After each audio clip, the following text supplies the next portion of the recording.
टिड्डियों का दल अब राजधानी भोपाल भी पहुंच गया है, जिससे टिड्डियों के दल से आसमान पटा नजर आ रहा है, जिसका जायजा लिया हमारे वरिष्ठ सहयोगी मनोज सैनी ने।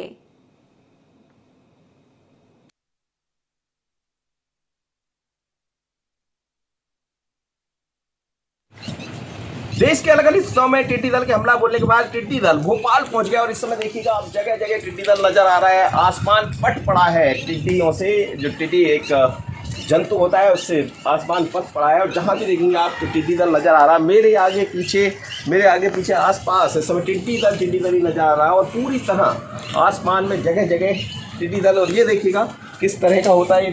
ये देखिएगा आप मेरे ऊपर नीचे इस समय जहां भी देखिएगा आप टिड्डी दल नजर आ रहा है।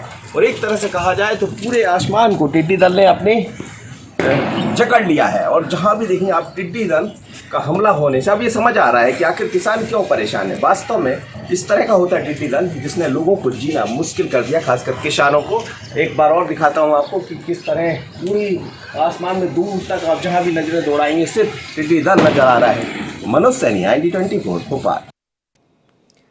तो इस वक्त प्रदेश में टिड्डियों के आतंक से किसान परेशान नजर आ रहे हैं, लेकिन अब टिड्डियों का दल धीरे धीरे करके अब राजधानी भोपाल भी पहुंच गया है। यहां पर देखा जाए तो किसानों की चिंता बढ़ गई है।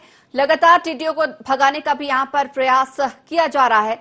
आसमान में टिड्डियों का दल साफ तौर पर देखा जा सकता है। ये तस्वीरें हम आपको दिखा रहे हैं राजधानी भोपाल की, जहां पर टिड्डियों ने अपना आतंक मचाया है। टिड्डी का दल राजधानी भोपाल पहुंचा है।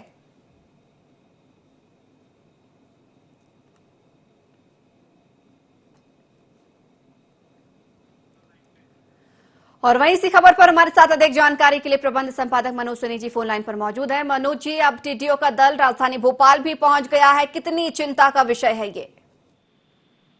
देखिए, निश्चित रूप से जहां से भी खबरें आई है इसने फसलों को बर्बाद किया है टिड्डी दल ने। और मध्य प्रदेश के कई हिस्सों से हम लगातार इस तरह की खबरें चला रहे हैं, लेकिन हम आश्चर्य में थे। मैंने खुद देखा है कि अचानक जब पता लगा कि टिड्डी दल भोपाल शहर में प्रवेश कर गया, आप देखा पूरे आसमान में सिर्फ टिड्डी ही टिड्डी नजर आ रहे थे। और इससे समझ आया कि आखिर कैसा होता है टिड्डी दल और किस तरह से किसान परेशान रहे होंगे। ये बड़ा हमला है और हमें लगता है कि यहाँ भी जब हम देख रहे थे तो आसपास के लोग थालियां बजा रहे थे, पटाखे फोड़कर उनको भगा रहे थे यहाँ से। लेकिन बहुत ही गजब हमला करता है टिड्डी दल, सीधे तौर पर फसलों पर हमला बोलता है। इसके बारे में ये भी कहा जाता है कि ये दरअसल शाम के वक्त तक रहता है, उसके बाद फिर जहां पहुंच जाता है वहां आराम यानी रुक जाता है।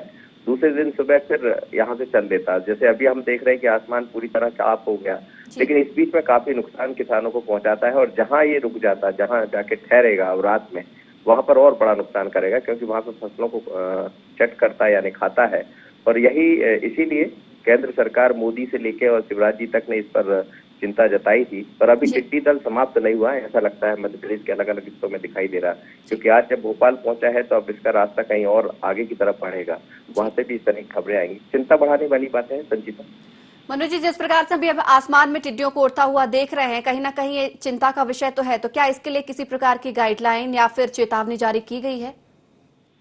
देखिए, उसकी गाइडलाइन यही है, जैसा जानकारों से बात हो रही थी कि टिड्डी दल ठीक उसी तरह भागता है जैसे हम जब जंगल में खेत में कोई पशु पक्षी हमला करते हैं, एक साथ तोते या इस तरह के जो पैरेट्स होते हैं वो आ जाते हैं, तो वही सब होता है। तो तालियां बजाकर, बाजे बजाकर गांव में उसी तरह उसको भगाया जाता है। और यहाँ भी इसी तरह का नजारा दिखाई दे रहे थे। लोग छतों पर आ गए थे, जहाँ खेत नजदीक में दिख रहे हैं वहां लोग खेतों में किसान खड़े हो गए थे, वो भी थाली बजाकर उनको भगा रहे थे। आपको याद होगा जब जनता कर्फ्यू लगा था तो उसी तरह का माहौल आज भोपाल में दिख रहा था एक बार फिर से, जब लोग थालियां बजाकर छतों से उनको भगा रहे थे।